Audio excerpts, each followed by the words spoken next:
वार्तेष्वतिघ्नस्वराट् तेने ब्रह्महृदाय आदिकवये मुह्यन्ति यं सूरयः तेजो वारिवृदां यथा विनिमयो यत्र त्रिसर्गो वृषा धाम्ना स्वेन सदा निरस्तकुहकं सत्यं परं धीमहि सृष्टिस्थित्यप्ययेहानीतिदुषितमो बन्धमोक्षाश्च यस्मात् तस्य श्रीब्रह्मरुद्रप्रभृति सुरनरद्वीषशत्रात्मकस्य विष्णोर्व्यस्ताः समस्ताः सकलगुणनिधिः सर्वदोषव्यपेतः पूर्णानन्दो अव्ययो यो गुरुरपि परमः चिन्तयेतं महान्तम्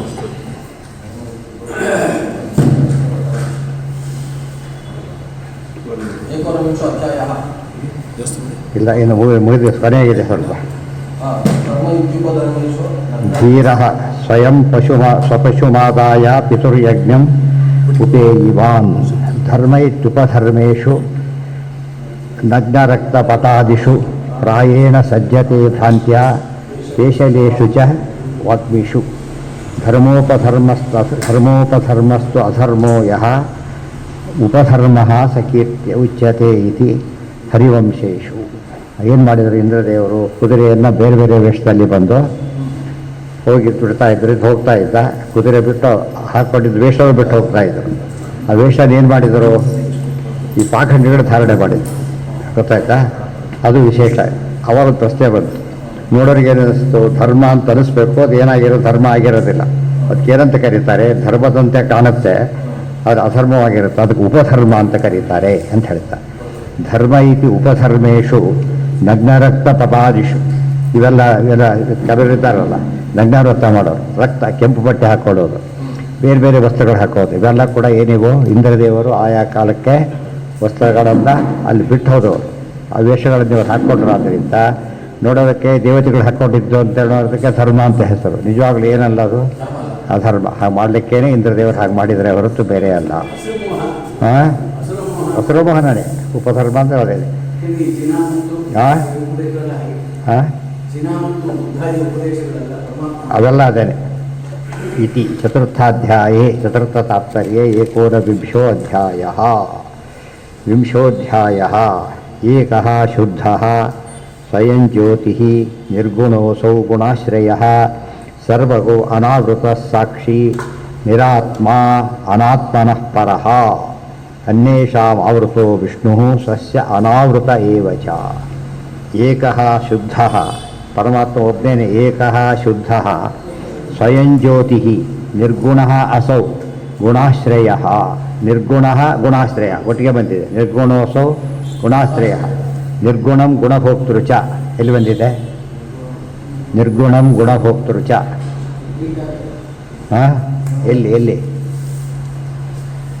13ನೇ ಅಧ್ಯಾಯದಲ್ಲಿ ಹೇಳಬೇಕಾದ್ರೆ ಕ್ಷೇತ್ರಜ್ಞ ಲಕ್ಷಣ ಹೇಳ್ತಾ ಮುಂದುವರಿಸಿ ಹೇಳ್ತಾರೆ. ಅದು ನಿರ್ಗುಣಂ ಗುಣಭೋಕ್ತೃ ಚ ಸರ್ವತಃ ಪಾಣಿಪಾದಂ ತತ್ ಸರ್ವತೋಷ್ಟಿಚಿರೋಮುಖಂ ಸರ್ವತಃ ಶ್ರುತಿಮಲ್ಲೋಕೆ ಸರ್ವಂ ಆವೃತ್ಯ ತಿಷ್ಠತಿ ಅಂತ ಹೇಳ್ತಾ ನಿರ್ಗುಣಂ ಗುಣಭೋಕ್ತೃ ಚ. ಇದು ಅದೇ ಮಾತು ಬಂದಿದೆ.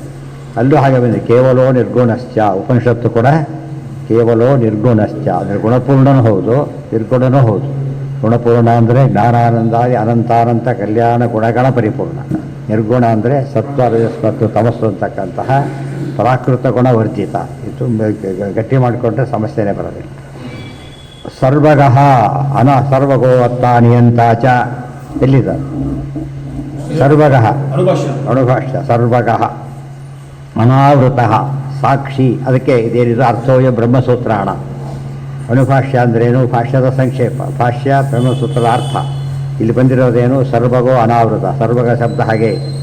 ಅನಾವೃತಃ ಸಾಕ್ಷಿ ನಿರಾತ್ಮ ಅನಾತ್ಮನಃ ಪರಃ ಸಾಕ್ಷಿ ಚೇತ ಕೇವಲೋ ನಿರ್ಗುಣಶ್ಚ ಜೀವೋ ವಿನಯತ ಸಾಕ್ಷಿ.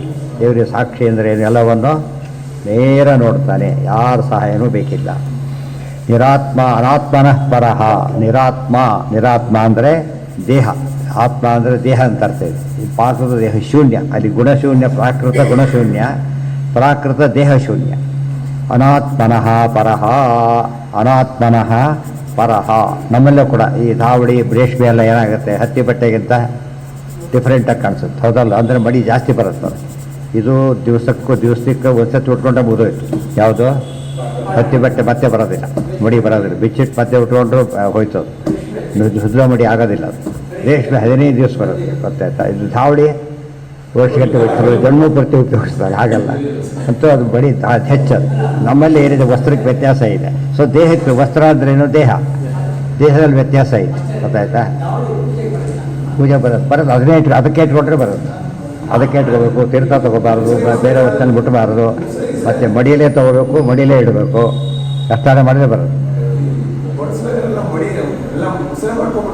ಅದೆಲ್ಲ ಹೇಳಿದ್ರೆ ಸಪ್ರೇಟ್ ಇಟ್ಟಿರ್ಬೇಕು. ಹಾಗೆ ಯಾವ ಕಾಲ ಬೇರೆ ಉಪಯೋಗಿಸ್ಬಾರ್ದು. ಮಡಿಲೇ ತೊಗೋಬೇಕು, ಒಂದು ಮಡಿ ಸ್ನಾನ ಬೇಕು, ಮತ್ತು ಹಾಗೆ ಇಟ್ಟು ಮತ್ತೆ ಮಡಿಲೇ ಬಿಟ್ಟು ಹಾಗೆ ಇಟ್ಬಾರ್ದು. ಹಾಂ, ತೀರ್ಥ ತೊಗೊಂಡ್ರೆ ಹೋಯ್ತು. ಹಾಂ, ಯಾರು ಹೇಳಿಲ್ಲ, ಯಾರು ಹೇಳಿಲ್ಲ.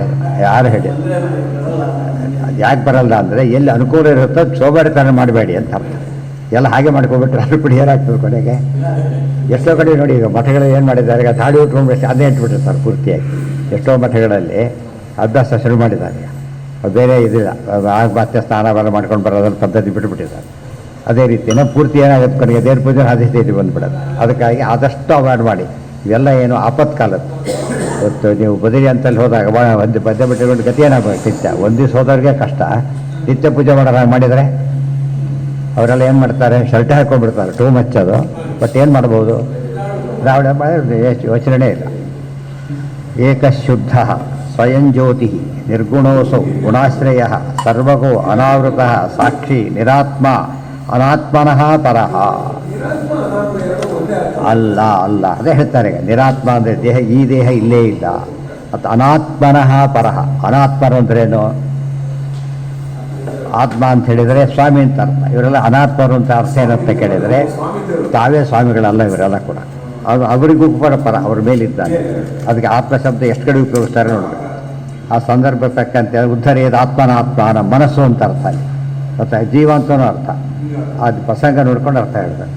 ಡಿಕ್ಷನರಿಯಲ್ಲಿ ಹೇಳಿದ 16 ಮೀನಿಂಗ್ ಕೊಟ್ಟಿರ್ತಾರೆ. ನಮ್ಗೆ ಯಾವ ಅರ್ಥ ಶೂಟ್ ಆಗುತ್ತೋ ಅಂತ ತಗೋಬೇಕು. ಅಥವಾ ಅನ್ಯೇಷಾಂ ಆವೃತೋ ವಿಷ್ಣು, ಒಂದು ಹೊಸ ಪದ ಇದೆ. ಏನು ಅಂದರೆ ಅನಾವೃತ ಅಂತ ಪದ ಇದೆ. ಅನಾವೃತ ಅಂದ್ರೇನು, ಆವರಣ ಹೊಂದಿದವನು ಆವೃತ, ಗೊತ್ತಾಯ್ತಾ. ಅವನು ಅಲ್ಲ ಅಂದರೆ ಅನಾವೃತ. ಅವ್ರು ಹೇಳೋದಿಲ್ಲ, ಬ್ರಹ್ಮನಿಗೆ ಅಜ್ಞಾನ ಬರುತ್ತೆ ಹೇಳಕ್ಕೆ ಬರಲ್ಲ. ಅನಾವೃತ ಪರಮಾತ್ಮ ಏನಾಗೋದಿಲ್ಲ, ಯಾವಾಗಲೂ ಕೂಡ ಆವರಣಕ್ಕೆ ಒಳಗಾಗುವುದಿಲ್ಲ. ಅಂದಮೇಲೆ ಅವಿದ್ಯಾರಹಿತ ಎಂದು ಅಜ್ಞಾತ ಕೆಲಸ ಮೇತ್ತು ಘಟತೇನ ಕುತಶ್ಚನ, ಅದಾಯಿತು. ಮತ್ತು ಏನು ಹಾಗೆಂದ್ರೆ ಅರ್ಥ ಅಂದರೆ, ಇದಕ್ಕೆ ಅದು ಉತ್ತರ ಇದೆ ನೇರವಾಗಿ. ಪರಮಾತ್ಮ ಎಂದು ಆವೃತನಾಗೋದಿಲ್ಲ ಅಂತಾಯ್ತು. ಉಳಿದವರೆಲ್ಲ ಏನು ಆವೃತರಾಗ್ತಾರೆ, ಯಾರಿಂದ? ದೈವಿ ಹೇಷ ಗುಣಮಯಿ ಮಮ ಮಾಯಾ ದುರತ್ಯಯ, ದೇವ್ರ ಮಾಯಿಗೆ ಒಳಗಾಗ್ತಾರೆ. ಆದರೆ ದೇವರಿಗೆ ಮಾಯ ಬರೋದಾದರೆ ಅವ್ರ ಪ್ರಕಾರ ಮಾಯ ದೊಡ್ಡದಾಯ್ತಾಗ. ಮಾಯಾ ಸರ್ವೋತ್ತಮವಾಯ್ತು ಹೊರತು ದೇವರಲ್ಲ. ಅದ್ದೇಶಾಂ ಆವೃತೋ ವಿಷ್ಣು ಸ್ವಸ್ಯ ಅನಾವೃತ ಏವಚ. ಉಳಿದವರಿಗೆ ಆವೃತ, ತನ್ನ ಮಟ್ಟಿಗೆ ಅನಾವೃತ. ದೇವರಿಗೆ ಯಾವ ಅಜ್ಞಾನಾದಿಗಳು ಇಲ್ಲ. ಆ ಕಡೆ ಕಾಣಿಸ್ಬಾರ್ದು, ನಾವು ನಮಗೆ ಕಾಣಿಸ್ಬಾರ್ದು ಅಲ್ಲ, ಉಳಿದವ್ರಿಗೆ ಕಾಣಿಸ್ಬಾರ್ದು ಅಷ್ಟೇ ಹೊರತು ಬೇರೆ ಇಲ್ಲ. ಹೇಗೆ ಬರೋದಿಲ್ಲ ಅಂತ ಇಲ್ಲ ಆಚಾರ ಅರ್ಥ ಮಾಡಿದ್ದಾರೆ. ಈಗ ಆವೃತ್ತಿ ಅಂದರೆ ಅಲ್ಲ, ಆವೃತ್ತಿ ಬೇರೆ, ಆವೃತ ಬೇರೆ. ಆವೃತ್ತಿ ಪದ ಅದು. ಆವೃತ್ತಿ ಅನಾವೃತ್ತಿ ಶಬ್ದ, ಅನಾವೃತ್ತಿ ಶಬ್ದ, ಆವೃತ್ತಿ ಪೃಥಕ್ ಉಪದೇಶ, ಇವೆಲ್ಲ ಏನಿವು ರಿಪಿಟೇಷನ್ಗಳು. ಇದಲ್ಲ, ಇದು ಹಾಗಲ್ಲ. ಆವೃತ್ತಿ ಅಂದರೆ ಆವರಣ, ಆವೃತ್ತಿ. ನಿರ್ವೃತ್ತಿ ಬೇರೆ ಇದೆ, ಅದು ಆನಂದ ಅಂತ ಅರ್ಥ. ನಿವೃತ್ತಿ ಬೇರೆ, ನಿರ್ವೃತ್ತಿ ಬೇರೆ, ಸ್ವಲ್ಪ ವ್ಯತ್ಯಾಸ ಬರುತ್ತೆ. ಅದು ಇಲ್ಲೂ ಕೂಡ ಪರಮಾತ್ಮ ಅನಾವೃತನಾಗಿದ್ದಾನೆ. ಭಗವದ್ಗೀತೆಯಲ್ಲಿ ಬರುತ್ತದು. ನಾನೇನು ಮಾಡ್ತೇನೆ, ಉಳಿದವರಿಗೆಲ್ಲ ನಾನು ಕಾಣಿಸೋದಿಲ್ಲ, ಗೊತ್ತಾಯ್ತಾ. ಇಷ್ಟ ಬಂದವ್ರಿಗೆ ಕಾಣಿಸ್ತೇನೆ, ಉಳಿದವ್ರಿಗೆ ಕಾಣಿಸೋದೇ ಇಲ್ಲ. ನಾನು ಕಾಣಿಸೋದಿಲ್ಲ ಅಂತ ಅರ್ಥ ಅಲ್ಲ. ಆ ಅರ್ಥ ಮಾಡಿದರೆ ಅದು ಗೀತಾರ್ಥನಿಲ್ಲ, ಯಾವ ಅರ್ಥನೂ ಅನುಭವ ವಿರುದ್ಧ. ಅದು ನಾವು ತೆರೆ ಹಾಕ್ಕೊಂಡ್ರೆ ಉಳಿದವ್ರಿಗೆ ನಾವು ಕಾಣಿಸೋದಿಲ್ಲ ಅಷ್ಟೇ ಹೊರತು ನಮಗೆ ನಾವು ಕಾಣಿಸೋದಿಲ್ಲ ಅಂದರೆ ಸಾಧ್ಯನೇ ಇಲ್ಲ. ಯಾವ ಅಜ್ಞಾನ ಕೂಡ ಹೊರಗಿನಿಂದ ಅಟ್ಯಾಕ್ ಮಾಡಬೇಕು, ಒಳಗಿನಿಂದ ಮಾಡೋಕ್ಕೆ ಸಾಧ್ಯ ಇಲ್ಲ. ಒಳಗಿನಿಂದ ಬಂದರೆ ಅದು ನಿರ್ಗುಣತ್ವ ಹೋಯ್ತಾಗಲ್ಲ. ಮಾಯ ಹೊಂದಿದವನು ಅಂತ ಹೇಳಿದ ತಕ್ಷಣ ನಿರ್ಗುಣತ್ವ ಹೊರಟೋಯ್ತು. ಅಂದರೆ ಒಂದು ಕಡೆ ರಿಪೇರ್ ಮಾಡೋಕ್ಕೆ ಹೊರ ಒಂದು ಕಡೆಗೆ ಹೋಗುತ್ತೆ. ಅದನ್ನು ಏನು ಮಾಡಬೇಕಾಗ, ಅನಂತ ದೋಷ ದುಷ್ಟಂಚ ಹೇಯಂ ಮಾಯಾಮತಂ ಶುಭೈ. ಒಂದಲ್ಲ ಎರಡಲ್ಲಿ ಏನಾದ್ರು ಮಾಡ್ಬೋದು. ಬರೀ ತಪ್ಪುಗಳೇ ತುಂಬಿದ್ರೆ ಏನು ಮಾಡೋಕ್ಕಾಗತ್ತೆ, ಬಿಟ್ಬಿಡ್ಬೇಕಷ್ಟೆ. ದೇಹಾದಿ ಅಪಾರ್ಥಾ ತದ್ಧರ್ಮಾದ ಸ್ಯುಹು ತದ್ದೃಷ್ಟಾತ್ಮನಃ ಕೈವಲ್ಯಂ ಯಸ್ಯ ತಸ್ಯ ವೈ ಧರ್ಮಃ ಸುಷುಪ್ತಂ ತನ್ನಿದರ್ಶನಂ. ದೇಹಾದಿ ಅಪಾರ್ಥಾಃ ತದ್ಧರ್ಮಾಃ ನ ಸ್ಯುಃ ತದ್ದ್ರಷ್ಟುರಾತ್ಮನಃ. ದೇಹಾದಿಗಳು ಏನಿವೆಯಲ್ಲ, ಜೀವ ಒಳಗೆ ಚೇತನ ಇದ್ದಾನೆ, ಮೇಲೆ ದೇಹಾದಿಗಳಿದೆ. ಈ ರೀತಿ ದೇವರಿಗಿಲ್ಲ. ದೇವರಿಗೆ ದೇಹ ನಮಗೆ ಆವರ್ಕ ಇದ್ದಾಗೆ ಲೆಕ್ಕ. ದೇಹದೊಳಗೆ ನಾವಿದ್ದರೆ ದೇಹ ಮೇಲಿದೆ, ಗೊತ್ತಾಯ್ತಾ? ಅದ್ರ ಮೇಲೆ ವಸ್ತ್ರ, ಅದ್ರ ಮೇಲೆ ಇದು, ಹೀಗೆಲ್ಲ ಮಾಡ್ತಾ ಹೋದಾಗ ಆವರ್ಕಗಳು ಜಾಸ್ತಿ ಆಗ್ತಾ ಹೋಗುತ್ತೆ. ಅದಕ್ಕೆ 3 ಇದೆ ಅಂತ ಹೇಳಲಿಲ್ಲ. ಲಿಂಗದೇಹ, ಅನಿರುದ್ಧ ದೇಹ ಮತ್ತು ಮಧ್ಯದಲ್ಲಿ ಈ ಸ್ಥೂಲ ದೇಹ ಇಷ್ಟಿದೆ. ಒಂದು ದೇಹ ಇದ್ದರೆ ಸಾಕು ಆವರ್ಕ. ದೇವರಿಗೆ ಯಾವ ನಿರ್ಬಂಧನೂ ಇಲ್ಲ. ಕೈವಲ್ಯಂ ತಸ್ಯ ವೈ ಶುಹು. ಅದರ ಯಾರಿಗೆ? ಹೌದು, ಅದು ನಮಗೆ ಜಾಸ್ತಿ ಇರೋದು. ದೇವರಿಗೆ ಒಂದೇ ನಿತ್ಯ ಆನಂದಾದಿಮಯ ದೇಹ. ಜೀವನಿಗೆ ಸ್ವಲ್ಪ ಇರುತ್ತೆ, ದೇವರು ಭಾರಿ ಪೂರ್ಣ ಆಗಿದೆ. ತದ್ದ್ರಷ್ಟುರಾತ್ಮನಃ. ದೇಹಾದಿಗಳೆಲ್ಲ ಅಪಾರ್ಥಗಳು ಅಂದರೆ ಏನು ಅಂದರೆ ಜೀವನಿಗೆ ಸಂಬಂಧಪಟ್ಟಿದ್ದಲ್ಲ, ಸುಳ್ಳು ಅಂತ ಅರ್ಥ ಅಲ್ಲ, ಪ್ರಯೋಜನರಹಿತ. ಅಪಾರ್ಥ ಅಂದರೆ ಬೇರೆ ಅರ್ಥ. ತದ್ಧರ್ಮ ನಶ್ಯುಹು ತದ್ದ್ರಷ್ಟುರಾತ್ಮನಃ. ದೇಹದ ಧರ್ಮಗಳು ಜೀವನಿಗೆ ಅಪ್ಲಿಕಬಲ್ ಅಲ್ಲ. ಶೀತಾವೃಷ್ಟಿ ಎಲ್ಲ ಯಾರಿಗಾಗೋದಿಲ್ಲ? ಜೀವನಿಗೆ ಆಗೋದಿಲ್ಲ. ಪರಮಾತ್ಮನಿಗೆ ಆಗೋದಿಲ್ಲ, ದೇಹಕ್ಕಾಗೋದಿಲ್ಲ. ಅದಕ್ಕೆ ದೇಹ ಸರಿ ಇಲ್ಲ, ದೇಹಕ್ಕೆ ಸ್ವಾಸ್ಥ್ಯ ಇಲ್ಲ, ದೇಹಕ್ಕೆ ಅನಾರೋಗ್ಯ ಅಂತ ನಾವು ಉಪಯೋಗಿಸ್ತೇವೆ. ನಮ್ಮ ದೇಹಕ್ಕೆ ಅನಾರೋಗ್ಯ, ನಾವು ಬೇರೆ, ದೇಹ ಬೇರೆ. ರೋಗ ಆರೋಗ್ಯ ಎಲ್ಲಿ ಕೆಟ್ಟಿದೆ? ದೇಹಕ್ಕೆ ಕೆಟ್ಟಿದೆ. ಗೊತ್ತಾಯ್ತಾ? ಹಾಂ, ಅನುಭವ. ಉದಾಹರಣೆಗೆ ಅದು ಜಡನೇ. ಯಾವ್ದು ಜಡ? ಇಟ್ಕೋತೀರಿ, ಈ ಕಡೆ ಹಿಡ್ಕೊಂಡು ಜಡ ಅದು, ಗೊತ್ತಾಯ್ತಾ? ಬೆಂಕಿಗೆ ಸಂಪರ್ಕ ಇದೆ, ಅದು ಕಾಯುತ್ತೆ. ಅದು ಬಿಟ್ಟಿದ್ರೆ ನಮಗೆ ಸಾಕು, ನಮಗಿದಾಗುತ್ತೆ. ಗೊತ್ತಾಯ್ತು? ಆ ರೀತಿ ಅರ್ಥ ಆಯ್ತಾ? ಬೆಂಕಿಯಲ್ಲಿದೆ, ನಾವಿಲ್ಲಿದ್ದೇವೆ. ಬೆಂಕಿಯ ಸಂಪರ್ಕ ಇಲ್ಲ. ಆದರೆ ದೇಹ ಇದೆಯಲ್ಲ, ಅಡ್ಡ ಇದೆಯಲ್ಲ, ದೇಹಕ್ಕೆ ಬೆಂಕಿ ಬಂದು ಇವನೇನು ತಿಳ್ಕೊತಾನೆ? ಚೆನ್ನಾಗಾಯ್ತು. ಚಳಿ ಆದಾಗ ನನ್ನ ದೇಹ ನಮಗೆ ಚಳಿ ಆಗುತ್ತೆ ಅಂತೇಳಿ. ಆಗ್ತಿರೋ ದೇಹಕ್ಕೆ ಚಳಿ, ದೇಹಕ್ಕಲ್ಲ. ಲಿಂಕ್ ಬಿಟ್ರೆ ಬೋದು ತೆಗ್ದು ಶಾಕ್ ಹೊಡೆಯೋದೆ. ಕೈವಲ್ಯಂ ತಸ್ಯ ವೈಧರ್ಮಃ ಸುಷುಪ್ತಂ ತನ್ನಿದರ್ಶನಂ. ಕೈವಲ್ಯಂ ತಸ್ಯ ವೈಧರ್ಮಃ. ಕೈವಲ್ಯ ಅಂದರೆ ಏನು? ಕೇವಲ ತಾನೇ ಆಗಿರಬೇಕೆ ಅನ್ನೋದು ಚೇತನ ಲಕ್ಷಣ. ಸುಷುಪ್ತಂ ತನ್ನಿದರ್ಶನಂ. ಒಳ್ಳೆ ಎಕ್ಸಾಂಪಲ್. ಮಲಗಿದಾಗ ಆಗುತ್ತಾ ನೋಡಿ? ಮಲಗಿದಾಗ ಯಾಕೆ ಆಗೋದಿಲ್ಲ? ಜನಗಳು ತುಂಬ ಕೆಟ್ಟದಾಗಿ ಏನೋ ಆಗಿರದೆ ಅನರ್ಥ ಆಗಿಬಿಟ್ಟು ತಡ್ಕೊಳಕ್ಕಾಗ್ತಾ ಇಲ್ಲ. ಅವನು ಕುಡಿದು ಬಿಡ್ತಾರೆ, ಡ್ರಗ್ಸ್ ಒಂದು ಮಾಡ್ಕೊಂಡ್ಬಿಡ್ತಾನೆ. ಅವ ಯಾತಕ್ಕದು? ಇದು ಮರ್ತೋಗ್ಬಿಡುತ್ತೆ. ಗೊತ್ತಾಯ್ತಾ? ಮರ್ತೋಗ್ಲಿ, ಬರೀಲಕ್ಕೆ ಕುಡಿತಾವನು. ಎಲ್ಲಾನು ಕುಡಿಬೇಕು ಅಂತ ಕುಡಿಯೋದಿಲ್ಲ, ಬರೀಲಕ್ಕೋಸ್ಕರ ಕುಡಿತೀರಿ ಅಂತೇಳಿ. ಅದ್ರ ಬದಲು ದೇವ್ರ ದಾನ ಮಾಡಿದರೆ ಪ್ರಜ್ಞಾಲಿಂಗನ ಬರೋದ್ರಿಂದ ಮರ್ತೋಗ್ಬಿಡುತ್ತೆ ಅಷ್ಟೇ. ನಿದ್ರೆಯಲ್ಲಿ ಹೊರಗಿನ ಜ್ಞಾನ ಯಾವುದೂ ಇಲ್ಲ. ತುಂಬ ಗಲಾಟೆ ಮಾಡಿ ಇದನ್ನು ಸ್ಲೀಪಿಂಗ್ ಟ್ಯಾಬ್ಲೆಟ್ಸ್ ಕೊಟ್ಟು ಮನಿಸ್ಬಿಟ್ರೆ ಕಾಮ ಮಾಡಿಬಿಡ್ತಾನೆ. ಯಾಕೆ ಅಂದರೆ ಅವ್ನು ಬೇರೆ ಕಡೆ ಡೀಲಿಂಕ್ ಆಗಿಬಿಡ್ತಾನೆ, ದೇಹದಿಂದ ಡೀಲಿಂಕ್ ಆಗ್ತಾನೆ. ಆದ್ದರಿಂದ ಏನಕ್ಕಾಗಲ್ಲ ಅವನಿಗೆ ಗೊತ್ತಾಗೋದಿಲ್ಲ. ಆ ರೀತಿ ಮಲಿಗೆ ಡೀಲಿಂಕ್ ಆದ್ರ ಬದಲು ಎಚ್ಚರದಲ್ಲಿ ಡೀಲಿಂಕ್ ಆಗಿಬಿಟ್ರೆ ಸಣ್ಣ ಶಿಷ್ಯ ಕೊಟ್ಟರೆ ಬಲವಂತವಾಗಿ ಮಾಡಿಸೋದು.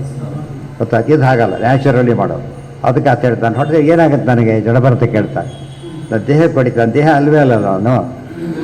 ತತ್ತು ಪಿಷ್ಟ ಪೇಶ. ಹಿಟ್ಟು ರುಬ್ಬಿದಾಗ ಆಗುತ್ತೆ ನನಗೆ. ಹಿಟ್ಟು ರುಬ್ಬೋದೇ ಆತಕ್ಕೆ ಮೀನಿಂಗ್ ಇಲ್ಲ ಅಂತ. ಅದಕ್ಕೆ ಮೊದಲೇ ಹಿಟ್ಟಾಗಿದೆ. ಅದ್ರ ರುಬ್ಬಿದ್ರೆ ಏನಾಗುತ್ತೆ? ಅದರಿಂದ ಮ್ಯಾಕ್ಸಿಮಮ್ ಆಗಿರೋದ್ರಿಂದ ಏನೋ ಉಪಯೋಗ ಇಲ್ಲ, ವೇಸ್ಟ್ ಅಂತ. ಅದು ರುಬ್ಬೋದ್ರಿಂದ ಅರ್ಥವಿಲ್ಲದ ಕೆಲಸ. ಸುಷುಪ್ತಂ ತನ್ನ ನಿದರ್ಶನ. ಎಲ್ಲ ಗೀತಾಕ್ಕೆ ಭಾಳ ಡೈರೆಕ್ಟಾಗಿ ಉಪಯೋಗ ಆಗೋದು. ಅರ್ಥೋಯಂ ಬ್ರಹ್ಮಸೂತ್ರಾಣ ಭಾರತಾರ್ಥ ವಿನಿರ್ಣಯ. ಭಾರತಾರ್ಥ ಗೀತಾ, ಅದು ನಿರ್ಣಯ. ಇನ್ನೊಂದು ಗೀತಾ ಇದೆ, ಅದು ಇಡೀ ಭಾಗವತನೇ ಏನಾಗುತ್ತೆ? ಭಗವದ್ಗೀತೆ. ಏಕಾಸ್ಕಂತ ಸ್ಪೆಷಲ್ಲು, ಉಳಿದೆಲ್ಲ ಕೂಡ ಹಾಗೆ. ಆತ್ಮ ಸರ್ವಸ್ಯ ಜಗತಃ ಸ್ವಸ್ಯಾತ್ಮ ಅನ್ಯೋ ನ ವಿದ್ಯತೆ. ಸುಷುಪ್ತವಚ್ಚ ನಿರ್ದುಃಖೋ ಜಾಗ್ರದ್ವಚ್ಚ ಪ್ರವೃತ್ತಿಮಾನ್ ಅನನ್ಯ ಸದೃಶತ್ವಾಚ್ಯ ಕೇವಲೋಸೌ ಹರಿಸ್ಮೃತಃ ಇತಿ ತಂತ್ರಸಾರೇ. ಮತ್ತು ಇಡೀ ಶ್ಲೋಕದ ಅರ್ಥ ಬರೋ ರೀತಿ ವಾಕ್ಯ ಕೋಟ್ ಮಾಡ್ತಾರೆ. ಆತ್ಮ ಸರ್ವಸ್ಯ ಜಗತಃ. ಎಲ್ಲ ಜಗತ್ತಿಗೆ ಪರಮಾತ್ಮ ಏನಾಗಿದ್ದಾನೆ? ಆತ್ಮೇತಿ ತೂಪಗಚ್ಚಂತಿ ಗ್ರಾಹಯಂತಿ ಚ. ಸೂತ್ರ ಆತ್ಮೇತಿ ತೂಪಗಚ್ಚಂತಿ ಗ್ರಾಹಯಂತಿ ಚ. ಎರಡೇದು ನಿರ್ದುಃಖ. ಆತ್ಮ ಸರ್ವಸ್ಯ ಜಗತ. ಸ್ವಸ್ಯ ಆತ್ಮ ಅನ್ಯೋ ನ ವಿದ್ಯತೆ. ಅವನಿಗೆ ಆತ್ಮ ಅಂತಿಲ್ಲ, ಎಲ್ಲರಿಗೂ ಸ್ವಾಮಿ ಪರಮಾತ್ಮ ಬೇರೊಬ್ಬ ಸ್ವಾಮಿ ಇಲ್ಲ. ಸುಷುಪ್ತವಚ್ಚ ನಿರ್ದುಃಖ. ನಾವು ಮಲಗಿದಾಗ ಹೇಗಿರ್ತೇವಲ್ಲ, ದೇವರು ಎದ್ದಾಗಲೂ ಹಾಗೆ ಇರ್ತಾರೆ. ಮಲಗಿದಾಗೆ ಪೂರ್ಣ ಆನಂದ ಅನುಭವಿಸಿರ್ತೇವೆ. ದೇವರ ಸ್ವರೂಪಕ್ಕೆ ಎಷ್ಟು ಬೇಕೋ ಅಷ್ಟು. ಆದರೆ ಜ್ಞಾನ ಇಲ್ಲ ನಮಗೆ. ದೇವರು ಎದ್ದಾಗಲೇ ಆಗ್ತಾನೆ. ದ್ವಾದಶೋತ್ತರಲ್ಲಿ ಮಾತು ಬಂದಿದೆ, ಯದಸುಪ್ತಿಗತೋಪಿ ಹರಿಸ್ಸುಖವಾನ್ ಸುಖರೂಪೇಣ ಮಾಹೋ ರಥೋ ನಿಗಮಾಹ. ಯದ ಸುಪ್ತಿಗತಃ ಯದ ಸುಖವಾನ್ ಪರಮಾತ್ಮ ಎಂದೂ ಮಲಗೋದಿಲ್ಲ. ವಾಯುದೇವರಿಗೆ ನಿದ್ರೆ ಇಲ್ಲ, ಎಂದೂ ಮಲಗೋದಿಲ್ಲ ಅಂದಮೇಲೆ ಆನಂದಪೂರ್ಣ, ಜೊತೆಗೆ ಆನಂದಮಯೋಭ್ಯಾಸ. ನಮಗೆ ಪೂರ್ಣಾನಂದ ಕಾಣಬೇಕಾದ್ರೆ ನಮಗೆ ಯಾವೆಲ್ಲದಕ್ಕಿಂತ ಹೆಚ್ಚು ಆನಂದ ಕೊಡೋ ನಿದ್ರೆ, ಗೊತ್ತಾಯ್ತಾ? ಯಾವಾಗ ಹೆಚ್ಚು ಆನಂದ ಕೊಡೋದು. ಆಶ್ಚರ್ಯ, ಹೊರಗಿನ ಕಾಂಟ್ಯಾಕ್ಟೇ ಇಲ್ಲ. ಹೊರಗಿನ ಕಾಂಟ್ಯಾಕ್ಟ್ ಬಿಟ್ಟು ಆನಂದವಾಗಿರ್ತೀರಿ ಅಂತ ಅರ್ಥ. ತದಲಂ ಬಹುಲೋಕ ವಿಚಿಂತನೆಯ ಸುಷುಪ್ತಿ ಎಕ್ಸಾಂಪಲ್ ಅದಕ್ಕೆ ಅರ್ಥ. ಎಂಥ ನಿದ್ರೆ ಬಂದ ಕಾಲಕ್ಕೆ ಏನೇ ಕೊಟ್ಟರು ಬೇಡ ಬೇಡ ಅಂತ ಹೇಳ್ಬಿಡ್ತಾನೆ. ಯಾಕೆ? ಇದಕ್ಕಿಂತ ದೊಡ್ಡದದು, ಆ ಕಡೆ ಗಮನ ಕೊಡ್ತಾನೆ. ಆ ದೃಷ್ಟಿಯಿಂದ ದೇವರು ಯಾವಾಗಲೂ ಹಾಗಿರುತ್ತಾನೆ. ಇದೆಲ್ಲ ಸೇರಿಸ್ಕೋಬೇಕು. ಹರಿಹಿ ಸ್ಮೃತಃ ಅನನ್ಯ ಸದೃಶ್ಯತ್ವಾಚ್ಯ ಕೇವಲ, ಅವ್ನು ಕೇವಲ ಯುನಿಕ್ ಅಂತ ಅರ್ಥ. ಕೇವಲ ಶಬ್ದಕ್ಕೆ ಯುನಿಕ್. ಇನ್ನೊಬ್ರು ಎಕ್ಸಾಂಪಲ್ ಕೊಟ್ಟರೆ ಯುನಿಕ್ ಆಗೋದೇ ಇಲ್ಲ. ಅರ್ಥ ಆಯ್ತಾ? ಈಗ ಬೆಂಕಿ ಸುಡುತ್ತದೆ, ಎಕ್ಸಾಂಪಲ್ ಯಾವ್ದು ಕೊಡ್ತೀರಿ? ಈಗ ಬೆಂಕಿನ ಕೊಡೋದು ಮತ್ತೆ ನೀವೀಗ. ಆದ್ದರಿಂದ ನೀರು, ಅದಕ್ಕೆ ಪಂಚಭೂತಗಳಲ್ಲಿ ತನ್ಮಾತ್ರ ಅಂದರೆ ಏನು? ತನ್ಮಾತ್ರ ಏನು? ಯುನಿಕ್ ಕ್ಯಾರೆಕ್ಟರಿಸ್ಟಿಕ್, ಯುನಿಕ್ ಕ್ಯಾರೆಕ್ಟರ್, ಅದಕ್ಕೆ ಮಾತ್ರ ಇರೋದು ಅಂತ ಅರ್ಥ. ಅದಕ್ಕೆ ಮಾತ್ರ. ಆಕಾಶ ತನ್ಮಾತ್ರ ಯಾವುದು? ಶಬ್ದ. ಶಬ್ದ ಅದು ಆಕೆ ಬೇರೆ ಕಡೆ ಬರಲ್ಲ. ವಾಯುವಿಗೆ ಸ್ಪರ್ಶ, ಅದರಲ್ಲಿ ಮಾತ್ರ ಕಾಣೋದು. ಎಲ್ಲರೂ ಸ್ಪರ್ಶ ಜ್ಞಾನವಂತೂ ವಾಯು ಅದು ಇದೆ ಅಂತ ಅದಕ್ಕೆ ಇದು ಅರ್ಥ ಮಾಡ್ಕೊಂಡು ತನ್ಮಾತ್ರ ಶಬ್ದಕ್ಕೆ ಅದೇನೇ ಅರ್ಥ. ಇದು ದೇವರ ತನ್ಮಾತ್ರ. ಏನದು? ಅವನೊಬ್ಬನೇ ಹಾಗಿರೋದು, ಯಾರೂ ಹಾಗಿಲ್ಲ. ಸೌ ಹರಿಹಿ ಸ್ಮೃತಃ, ಅದಕ್ಕೆ ಕೇವಲ ಅಂತ ದೇವರಿಗೆ ಹೆಸರಿದೆ. ಆಚಾರ್ಯ ಬರೀತಾರೆ ಕೇವಲೋ ನಿರ್ಗುಣಶ್ಚ, ಅದಕ್ಕೆ ವ್ಯಾಖ್ಯಾನ ಇದೆ. ಅದು ಉಪನಿಷತ್ತು, ಅದು ಕೇವಲೋ ನಿರ್ಗುಣಶ್ಚ. ಇಲ್ಲಿ ಕೇವಲ ಶಬ್ದಕ್ಕೆ ಅರ್ಥ ಹೇಳ್ತಾರೆ, ಬೇರೆ ಯಾವುದೂ ಇಲ್ಲದೇನೆ ಅನನ್ಯ ಸದೃಶ ಆಶ್ಚರ್ಯವತ್ ಪಶ್ಯತಿ ಕಶ್ಚಿದೇನಂ, ಅದರ ಅರ್ಥ. ಇಷ್ಟು ಸರಿಯಾಗಿ ಓದ್ಕೊಂಡ್ರೆ ಎಷ್ಟು ವಿಷಯಕ್ಕೆ ಗೊತ್ತಾಗುತ್ತೆ ಯೋಚನೆ ಮಾಡಿ. ಆತ್ಮನೈವ ಅವಗಮ್ಯತ್ವಾತ್ ಹರಿಹಿ ಯಹ ಸುಷುಪ್ತವತ್. ಮಲಗಿದವರಿಗೆ ಅವನು ಮಲಗಿದಾನ ಕನಸು ಕಾಣ್ತಾನೆ, ನಮಗೆ ಗೊತ್ತಾಗಲ್ಲ. ಸುಮ್ಮನೆ ಏನಂತೇನೋ ಮಲಗಿದ್ದಾನೆ ಅಷ್ಟೇ. ಅವನು ಕನಸು ಕಾಣ್ತಾ ಇರ್ಬೋದು, ನೋಡೋರಿದ್ದು ಕೋಮಾದಲ್ಲಿದ್ದು ಅವನು ಮಲಗಿದಾಗ ಕಾಣಿಸ್ತಾನೆ, ನಮಗೇನು ಗೊತ್ತಾಗೋದಿಲ್ಲ. ಅವನ ಸ್ಥಿತಿ ಅವನಿಗೆ ಗೊತ್ತು, ಉಳಿದವರಿಗೆ ಗೊತ್ತಾಗೋದಿಲ್ಲ. ಅದೇ ರೀತಿಯೇ ದೇವ್ರ ಬಗ್ಗೆ ಯಾರಿಗೂ ಹೊರಗಿನವರಿಗೆ ಗೊತ್ತಾಗೋ ಸಾಧ್ಯತೆ ಇಲ್ಲ ಪೂರ್ತಿಯಾಗಿ. ಆತ್ಮನೈವ ಅವಗಮ್ಯತ್ವಾತ್ ಹರಿಹಿ ಏಷಃ ಸುಷುಪ್ತವ ಕೇವಲತ್ವೇನ ವಿಜ್ಞೇಯೋ ಮುಕ್ತಿದಃ ಮುಕ್ತಿ ತದ್ವತ್ ಅದುಃಖತ ಇತ್ಯಧ್ಯಾತ್ಮೆ. ಇನ್ನೊಂದು ಅರ್ಥ, ಕೇವಲ ಅಂದ್ರೇನು? ಅವನು ಮಾತ್ರ, ಬೇರೆ ಯಾವುದು ಮಿಕ್ಸ್ಚರ್ ಇಲ್ಲ ಅಂದರೆ ಮುಕ್ತಾವಸ್ಥೆ. ಅದು ಜೀವನಿಗೆ ಬೇರೆ ದೇಹ ಇಲ್ಲದೆ ಒಂದೇ ದೇಹ ಇರೋ ಅವಸ್ಥೆ ಯಾವುದು? ದೇವರು ಯಾವಾಗಲೂ ಹಾಗಿರ್ತಾರೆ ಅಂತ. ಪರಮಾತ್ಮ ಹೇಗಿರ್ತಾನೆ? ಪರಮಾತ್ಮನ ತುರಿಯ ಅಂತ ಕರೀತಾರೆ ದೇವರಿಗೆ. ತುರಿಯ ಅಂದ್ರೇನು? ಅಲ್ಟಿಮೇಟ್ಸ್. ನಮಗೆ ಯಾವುದೋ ದೇವರಿಗೆ ಸಹಜವಾಗಿ ಅದಿದೆ. ನಾವು ಮುಕ್ತರಾದ ಮೇಲೆ ಅದು ಬರಬೇಕು. ದೇವರಿಗೆ ಯಾವಾಗಲೂ ಹಾಗೆ ಇದ್ದಾರೆ. ಆದ್ದರಿಂದ ಯಾವಾಗಲೂ ಮಡಿ ಅಂತೀವಲ್ಲ ಹಾಗೆ. ಗಂಗಾ ಇಲ್ಲಿಂದ ಮನೆಯಿಂದ ನೀರು ಮಡಿ ನೀರು ತಗೊಂಡೋಗಿ ಗಂಗಾ ಪ್ರೋಷಣೆ ಮಾಡ್ತಾರ? ಯಾಕೆ? ಸ್ವಯಂ ಶುದ್ಧ. ಸ್ವಯಂ ಶುದ್ಧ ಇಲ್ಲದ ಹೋದ್ರೆ ಏನದು? ಅದಕ್ಕೆ ಸ್ನಾನ ಮಾಡಿ ಉಪಯೋಗನೇ ಇಲ್ಲ. ಗಂಗಾಕ್ಕೆ ಎರಡು ಗುಣ ಇದೆ. ಶುದ್ಧ, ಸ್ನಾನ ಮಾಡಿದರೆ ನಾವು ಶುದ್ಧ. ದೇವರು ಪವಿತ್ರ, ಸ್ಮರಣೆ ಮಾಡಿದರೆ ನಾವು ಪವಿತ್ರ. ಯಸ್ಪರೇತ್ ಪುಂಡರೀ ಕಾಷ್ಟಂ ಸ್ವಬಾಹ್ಯಾಭ್ಯಂತರ ಶುಚಿ. ಕೆಲವು ಸರ್ತಿ ಯಾವುದೋ ಸ್ನಾನ ಮಾಡೋದಕ್ಕಂತೂ ವಿಧಿ ಇದೆ, ಮಾಡಲಿಕ್ಕೆ ಅನುಕೂಲ ಇಲ್ಲ, ಸಾಧ್ಯನೇ ಇಲ್ಲ. ಅವಾಗೇನು ಮಾಡಿದರೆ ಸಾಕು, ಇದನ್ನು ನಿತ್ಯ ಅಭ್ಯಾಸ ಮಾಡಬಾರ್ದು. ಪುಂಡರೀ ಕಷ್ಟಪಡೆ ಆಯಿತು, ಕಾಫಿ ಕುಡಿ, ಇದೇ ದೊಡ್ಡ ವಿಷಯಕ್ಕಲ್ಲ. ಈ ಕಾಫಿ ಕುಡಿಯೋದಾಗಿ ಅಲ್ಲ, ಆಪತ್ಕಾಲದಲ್ಲಿ ನಡೆಯುತ್ತೆ. ಪುಂಡರೀ ಕಾಷ್ಟ ಸ್ಮರಣೆ ಮಾಡಿದರೆ ಏನಾಯ್ತು? ಅಲ್ಲಿಗೆ ಮಡಿಯ ಸ್ನಾನ ಆಯಿತು ಅಂತಲೇ ಅರ್ಥ. ಇನ್ಫ್ಯಾಕ್ಟ್ ಅದು ದೊಡ್ಡ ಮಾನಸಿಕ ಸ್ನಾನ ಆ ಅರ್ಥದಲ್ಲಿ. ದೇವರ ಸ್ಮರಣೆ ಮಾನಸಿಕ ಸ್ನಾನ. ಆದರೆ ಆ ಮಟ್ಟದಲ್ಲಿ ನಾವಿಲ್ಲ. ಅದಕ್ಕೇನು ಮಾಡಬೇಕಾಗ ಹೇಳಿ, ಬರೀ ಕೇಳ್ತಾ ಇದ್ರೆ ಗೊತ್ತು ನಿಮಗೆ, ಬೆಂಕಿ ತಕ್ಷಣ ಸುಡಲ್ಲ. ಏನು ತೊಗೊಳುತ್ತದ? It takes time. ಅದು 3 ಸೆಕೆಂಡ್ಸ್ ಬೇಕಂತ ಸುಡಬೇಕಾದ್ರೆ. 3 ಸೆಕೆಂಡ್ಸಲ್ಲಿ ಸುಡೋದಿಲ್ಲ. ಅಷ್ಟೊಳಗೆ ಹಾಕಿಬಿಟ್ಟು ಸುಡೋದಿಲ್ಲ ಕೈಯಲ್ಲಿ. ಎಲ್ರಿಗೂ ಮಾಡಕ್ಕೆ ಬರೋಲ್ಲ. ಹೇಳಿದ್ದಲ್ಲ ಒಬ್ಬ ಆಚಾರ್ಯರು, ಬೇರೆಯಿಂದ ಹೀಗೆ ತೆಗೆದಾಕ್ತಿದ್ದಾರೆ. ಹೀಗೆ ಹಿಡ್ಕೊಂಡು ಯಾಕೆ ಪೂರ್ತಿ ಹಾಕಿ ಮಾಡಿ ಕಳ್ಳಿ ಹೊಡೆದು ಬಿಟ್ಟರೆ ಹೋಯ್ತು. ನೀರಿಲ್ಲ ಗೀರಿಲ್ಲ. ಅದು ಆ್ಯಕ್ಚುಲಿ ನೋಡಿದ್ದೀರಿ, ಅದರ ಪ್ರಾಕ್ಟೀಸ್ ಬೇಕು ಅದಕ್ಕೆಲ್ಲ. ಓವರ್ನೈಟ್ ಬರೋದಿಲ್ಲ. ಉಳಿದವ್ರು ಒಂದು ಕೊಳೆ ಕೈ ಸುಟ್ಕೊಂಡ್ಬಿಡ್ತಾರೆ ಅಷ್ಟೇ. ಇದೆಲ್ಲ ಎಲ್ಲರೂ ಮಾಡಕ್ಕೆ ಹೋಗಬಾರ್ದು, ಅವರಿಗೆ ಸಾಧ್ಯ. ಮುಕ್ತಿ ತದ್ವದ್ ಅದುಃಖತ. ದೇವರು ಕೇವಲ ಅಂದರೆ ಎಂದೂ ದೇವರಿಗೆ ದುಃಖ ಇಲ್ಲವೇ ಇಲ್ಲ. ಜೀವನಿಗೆ ಸಜ್ಜೀವನಿಗೆ ಸ್ವರೂಪದಲ್ಲಿ ದುಃಖ ಇಲ್ಲ ಅಂದಮೇಲೆ ದೇವರಿಗೆ ದುಃಖ ಹೇಗಿರುತ್ತೆ? ಗೊತ್ತಾಯ್ತಾ? ಸಜ್ಜೀವನಿಗೆ ಇಲ್ಲ, ಪರಮಾತ್ಮನಿಗೆ ದುಃಖ ಇಲ್ಲ, ಪೂರ್ತಿಯಾದ ಇದಾಗಿ ಏನು ಎಕ್ಸಿಬಿಟ್ ಆಗಿದೆ. ಜೀವನಿಗೆ ಇಲ್ಲ, ಭ್ರಮೆ ಇದೆ. ದೇವರಿಗೆ ಅಷ್ಟು ಆನಂದ ಇಲ್ಲದವ್ರು ಚೂರು ಆನಂದ ಇದೆ, ಅದು ಕೂಡ ಕಾಣೋದಿಲ್ಲ. ಏನಾಗಿದೆ ಅದರಲ್ಲಿ? ತುಂಬ ಕಡಿಮೆ. ದೊಡ್ಡ ಇದರೊಳಗೆ ಒಂದು ಗ್ರಾಮ್ ಬಂದರೆ ಬಂಗಾರ ಹೇಗಿರ್ತದೆ? ಒಂದು ಇಷ್ಟು ದಪ್ಪ ಕಲ್ಲು ತಗೊಂಡು ಒಂದು 100 ಕೆಲಸ ಮಾಡಿ ಒಂದು ಅರ್ಧ ಗ್ರಾಮ್ ಬಂಗಾರ ಬಂದರೆ ಏನಂತಾರೆ ಅದಕ್ಕೆ? ಪೇಸ್ಟ್ ಇರೋದು ಹೌದು, ಬಟ್ ಅದು ಬರಲ್ಲ. ಹಾಗಲ್ಲ, ಇದು ಬಂಗಾರದ ಸಾಲಿಡ್ ಗೋಲ್ಡ್. ಸಾಲಿಡ್ ಅದಕ್ಕಿಂತ ಪ್ಯೂರ್ ಇಲ್ಲವೇ ಇಲ್ಲ. ದೇವರಷ್ಟು ಪ್ಯೂರ್ ಯಾವ ಗೋಲ್ಡು ಕೂಡ ಅಲ್ಲ ಇವತ್ತೆ. ಅದನ್ನ ಅರ್ಥ ಮಾಡಿಕೊಂಡ್ರೆ ದೇವ್ರ ಮಹಿಮೆ ಏನೋ ಅಂತ ತಿಳಿ. ಉದಾಸೀನಂ ಯುವಾಧ್ಯಕ್ಷಂ ನೋಡಿ, ಮತ್ತೆ ಗೀತಾ ಉದಾಸೀನ ವದಾಸೀನಂ ಅಂತ ಅಲ್ಲಿದೆ. ಉದಾಸೀನವದ ಅಧ್ಯಕ್ಷಂ ದ್ರವ್ಯಜ್ಞಾನ ಕ್ರಿಯಾತ್ಮನಾಂ ಕೂಟಸ್ಥಂ ಇಮಮಾತ್ಮಾನಂ ಯೋ ವೇದ ಆಪ್ನೋತಿ ಶೋಭನಂ. ಉದಾಸೀನವಿವ ಅಧ್ಯಕ್ಷಂ, ಅಧ್ಯಕ್ಷ ಪರಮಾತ್ಮ, ಯಾವುದಕ್ಕೂ ಇನ್ವಾಲ್ವ್ಮೆಂಟ್ ಇಲ್ಲ ದೇವರಿಗೆ. ಎಲ್ಲವನ್ನೂ ನೋಡ್ತಾನೆ, ಎಲ್ಲವನ್ನೂ ಮಾಡ್ತಾನೆ, ಯಾವುದರ ಲೇಪನೂ ಇಲ್ಲ.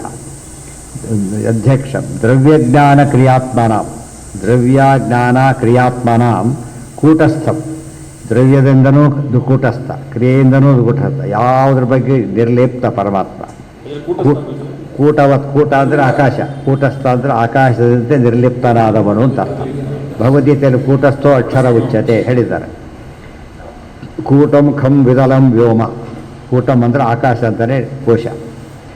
ಹರಿಹಿ ಕೂಟಸ್ಥಂ ಇಮಮಾತ್ಮಾನಂ ಯೋ ವೇದ, ಸರಿ ಬಿಟ್ಟರೆ ಆತ ಆಗಿದ್ದಾನೆ, ನಾವೇನು ಮಾಡೋಕ್ಕಾಗುತ್ತೆ? ಒಬ್ಬ ಭಾರಿ ಶ್ರೀಮಂತ ಇದೆ, ನಮಗೇನು ಉಪಯೋಗ ಇಲ್ಲ ಅದರಿಂದ. ಯಾಕೆ ನೋಡಿ, ಹೊಟ್ಟೆ ಕಿಚ್ಚಿಬಿಡೋದು ಬಿಟ್ಟು ಇದೇನಿಲ್ಲ ಅವನಿಗೆ. ಆದರೆ ದೇವ್ರು ಹಾಗಲ್ಲ, ಅವ್ರು ಹೇಗಿದ್ದಾರೆ ಗೊತ್ತಾ? ಯಾರಿಗೆ ತಿಳ್ಕೊಡುತ್ತಾರೋ ಅತಿಶೋಭನ, ಅವ್ರಿಗೆ ಭಾರಿ ಒಳ್ಳೆಯದಾಗುತ್ತೆ. ದೇವರು ತಿಳ್ಕೊಂಡ್ರೆ ಪ್ರಯೋಜನ. ಇವತ್ತು ಉದಾಹರಣೆ ಕೋರ್ಸ್ ಓದ್ತಾನೆ, ಕೆಲಸ ಸಿಗುತ್ತಾ ಇಲ್ವಾ? ದುಡ್ಡು ಬರುತ್ತಾ ಇಲ್ವಾ? ಕಾದಂಬರಿ ಓದ್ತಾನೆ, ಯಾರು ಕೊಡ್ತಾರೆ ದುಡ್ಡು ಅವನಿಗೆ? ಯಾಕೆ? ಈ ಕೋರ್ಸ್ ಅಲ್ಲ ಅದು, ಗೊತ್ತಾಯ್ತಾ? ನೂರಾರು ಕಥೆ ಪುಸ್ತಕ ಓದಿದ್ರು ಕೂಡ ಏನಂತ ಕರೆಯೋದಿಲ್ಲ, ಕೋರ್ಸ್ ಅಂತ ಕರೆಯೋದಿಲ್ಲ. ಒಂದು ಕೋರ್ಸ್ ಅಂತ ಓದಿದ್ರೆ ಆಯಿತು, ಕೆಲಸ ಕೊಡ್ತಾರೆ, ದುಡ್ಡು ಬರೋದು. ದೇವ್ರದ್ದು ಹೇಗಿದೆ ಅಂತ ಕೇಳಿದರೆ, ದೇವ್ರು ಎಂಥ ಕೋರ್ಸ್ ಅಂದರೆ ಅತಿಶೋಭನ. ಅತಿಶೋಭನ ಅಂದರೆ ಮುಕ್ತಿ, ಮತ್ತೆ ಕೇಳೇ ಇಲ್ಲ. ಇದು ಅರ್ಥ ಮಾಡಿಕೊಂಡು ಮೂರಿದೆ. ನಮ್ಮ ದುಃಖ ಪರಿಹಾರ ಮಾಡಿ ಸುಖ ಕೊಟ್ಟರೆ ಅದು ಸಾತ್ವಿಕ, ಗೊತ್ತಾಯ್ತಾ? ಬರೀ ಸುಖದ ಆಭಾಸ ಕೊಟ್ಟರೆ ಅದು ರಾಜಸ, ದುಃಖನ ಸುಖ ಅಂತ ತಿಳ್ಕೊಳ್ಳೋಕೆ ಕೊಟ್ಟರೆ ಅದು ತಾಮಸ. ಮೂರಿದೆ ಬಂದಿದೆ ಸುಖ, ಮೂರು ಸುಖ ಹೇಳಿದ ಭಗವದ್ಗೀತೆಯಲ್ಲಿ. ಎತ್ತದಗ್ರೇ ವಿಷವಿವ ಪರಿಣಾಮಿ ಅಮೃತೋಪಮ, ಇದೆಲ್ಲ ಹೇಳಿದ್ದಾರೆ. ಅದು ಅರ್ಥ ಮಾಡಿ ಅಂಥ ಸುಖದ ಕಾನ್ಸೆಪ್ಟ್ ನಮಗೆ ಬೇಕು. ಇದೆಲ್ಲ ಕೊಟ್ಟಿರೋ ರಾಜಸುಖ, ನಾವು ಪಡ್ತಿರೋ ಸುಖ ಯಾವುದೀಗ? ಲಂಚ ತೊಗೊಂಡು ಏನೇನು ಮೋಸ ಮಾಡಿಲ್ಲ, ಏನೂ ಇಲ್ಲ, ಕರೆಕ್ಟು ಸುಖ ಆಗ್ತಿದೆ, ಅದು ರಾಜಸ. ಕಳ್ತನ ಮಾಡಿ ಸುಖ ಪಡ್ತಾರೆ, ಅದು ತಾಮಸ. ಆದರೆ ದೇವ್ರ ಧ್ಯಾನ ಮಾಡಿ ಸುಖ ಪಡ್ತಾರೆ, ಅದು ಸಾತ್ವಿಕ.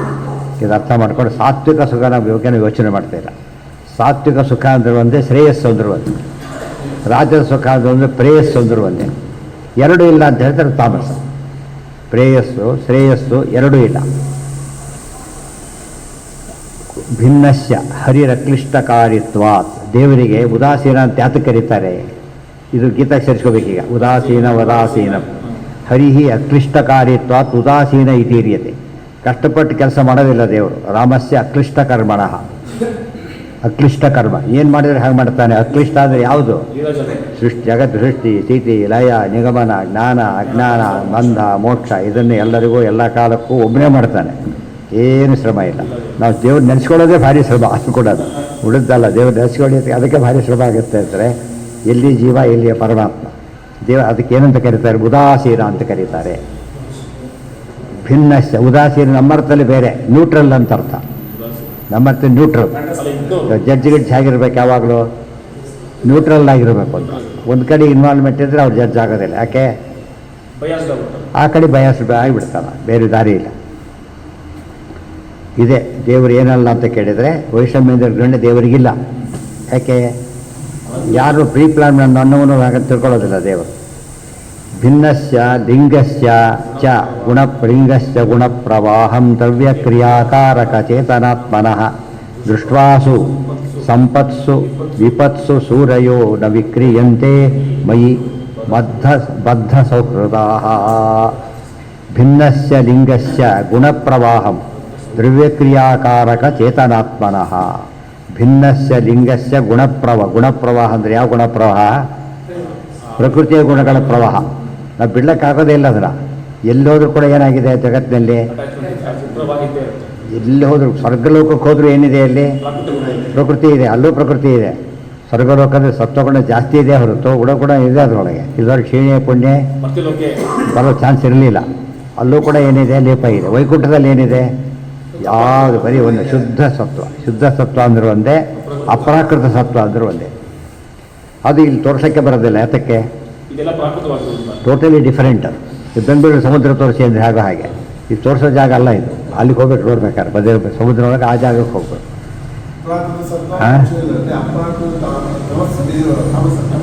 ಪ್ರಾಕೃತದಲ್ಲಿ ಉನ್ನತವಾದ ಸಿಕ್ಕರೆ ಸ್ವರ್ಗ ಅಷ್ಟೇ.